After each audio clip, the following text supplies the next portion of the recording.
Nakakaelya ba yung mga ganitong eksena sa mga ganitong daring scenes sa mga makita mo naman napaka-sexy, 'di ba? Ang ganda ng katawan ni Angela, ang ganda ng mukha, ang liit. And then si Iris, ang laki ng rin, hindi ba? Yes.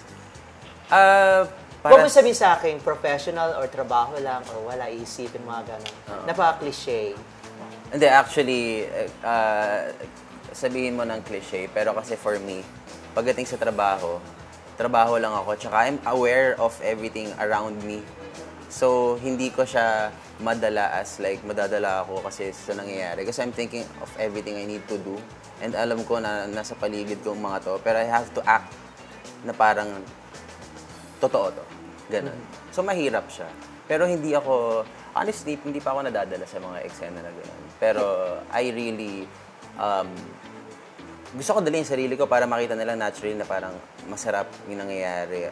Totoo talaga yung nangyayari. Ganun. Nakita mo na yung hubad na katawan ni Angela tsaka hubad na katawan ni Iris, ang laki ng Iris. Yes. Walang pumasok sa isip mo parang nag-spark and then switch, wag na muna. Parang change mindset or something.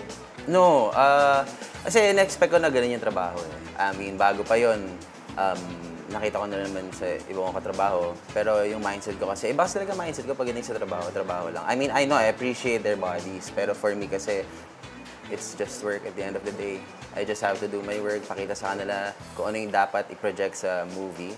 And yeah, kahit hindi ko ganun ka-feel, I need to show din na I'm feeling it talaga, na totoo itong nangyayari. Ganun.